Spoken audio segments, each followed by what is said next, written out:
Hello, hello, hello, everyone. I am sitting here next to the marvelous band Gåte. Did I say that correctly? Yeah, very good. Gåte? Perfect. Yeah? Okay. You guys have been rehearsing for a few days now. How have they been? It's gone really good. We have had 2 rehearsals on stage. The first one was just like, wow, now we're here. We're really on the stage. And we have brought the elements from the Norwegian final that we used there, like the nature elements, but done there in a little bit like have to fit the larger stage, right? The larger production. So we feel that the team here is so professional. We're really good taken care of. Everything was really good. Are there any massive differences between the Norwegian selection and now at Eurovision, how the rehearsals have gone? Well, it's a bigger stage, more lamps, more smoke, bigger wind machines. Yeah. So whereas, of course, is scaling what we have, but we have like a quite profound way of staging. We have this quite sincere dogma of the staging must convey the feeling of the song, right? And there's a really strong feeling in the song, and so we don't just like put on pyro because that's cool. Everything has to help tell the story, and the emotion of the song has to pour through also the visual and the physical aspects of the act. So we have taken some steps and invited in more elements. So now we have had the earth and the wind, and we have like the fog. We have had that, but now we also have some elements of water with us. Okay. So we were unable to do that, but then there's a lot of things we do not do actually that makes this act stand out. I saw the music video that you guys released this week, and that was like filmed in the mountains and on a big lake and stuff. And how was that like? Where was the location? You've been busy. Yes, you've been busy. How was it? Cold. But you know, it's my destiny as a singer in Gåte. When I do photo shoots and music videos, it's never comfortable. It's always out in the woods or out on the mountains and out in the nature. And you know, the weather is not very warm in Norway, so yeah, that's just a part of it. I really love the music video. It's very like mysterious. It was really good to see. Now, I want to go into the song a bit more because it is quite a wild composition. What was the first part of the song that kind of started the entire songwriting process? Do you still remember that? Was it you who found the... I found very like you know, this calling that we're using in the chorus. Yeah. That's not a very well documented style of singing in Norway because you know it was a very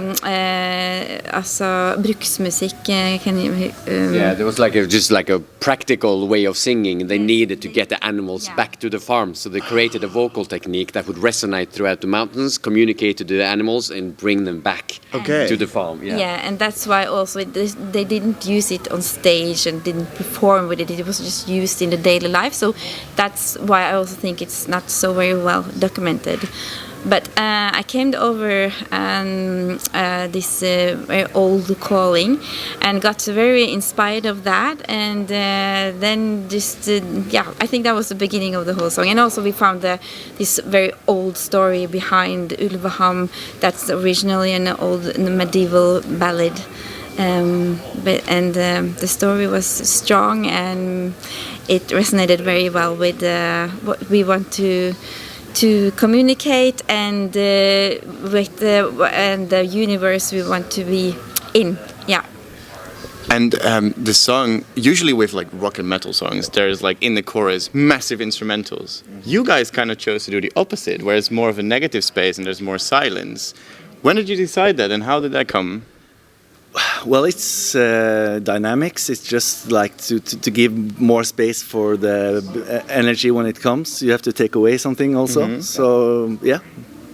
It was just like something natural. Yeah. Yeah, very, and it's the whole staging as well. It's dynamics is so important, and you have the calm and you have the storm in the staging as well.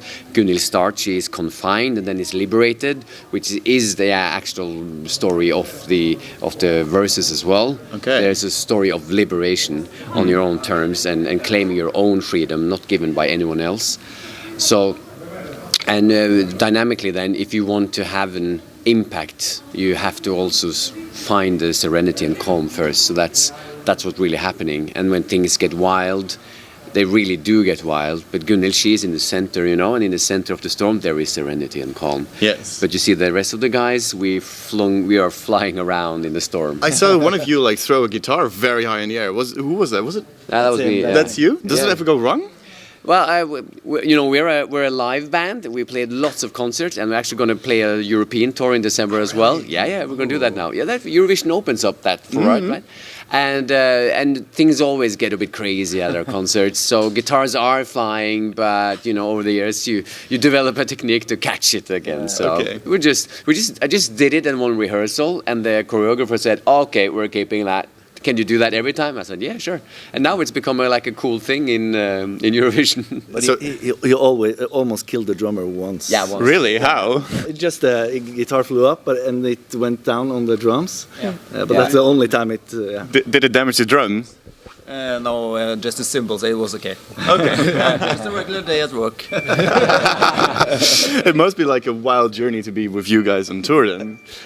If you could like pick any band that you guys are really inspired by to go on tour with, anyone in the world, who would you pick? Wow. I would say Sigurós from Iceland. They're an Icelandic band? Yeah. Ooh, I've not heard of them before. It's really, really haven't? cool band. No. Oh. But, probably you have, but you don't know because they are very much used in movies and like because they're very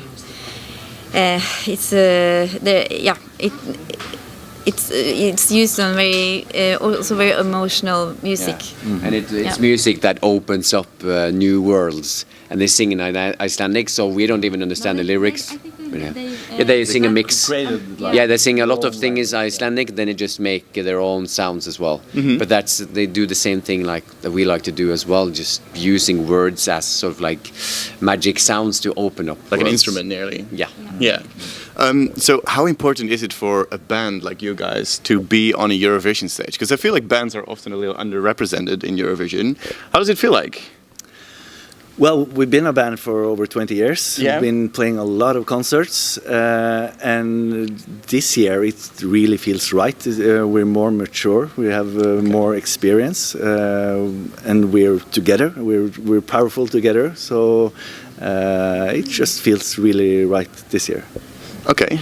Who of you is most likely to come up with a new idea for a new song? Well, a new song that can come from anything, anywhere, and anyone, really. Yeah. I mean, it could just someone has sung down an idea, or someone has made like a loop. He could have a rhythm. He could have a little thing going on there. As Gunhild has, that's the thing about creativity. It can spark from anything, really. So do you often just have like a jam session where everybody just plays something and... We haven't had time for that in a way of time now. So we're hoping that we can have the time to that actually, to develop new things, and in that way, because you have to spend time then together. Yeah. To capture those moments and to have those moments arise, you have to be together. Yeah. So talking about this instrument, because it looks really complex. Yeah. Could you explain a little bit about it? Yeah, it's called a nyckelharpa. It has 4 playable strings and 12 resonant strings.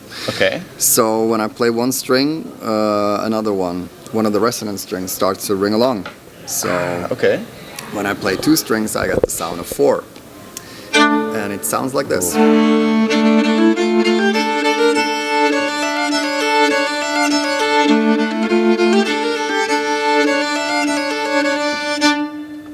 Wow, I love that. It's like it gives like a medieval feeling.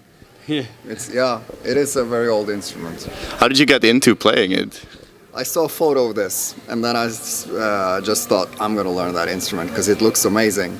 And then I checked it out on YouTube, and it sounded super cool. And then I found a guy in Sweden who sold it, and I drove for 12 hours to buy it. I got 15 minutes of instruction, and good luck. And then I went home and just sat practicing for many years.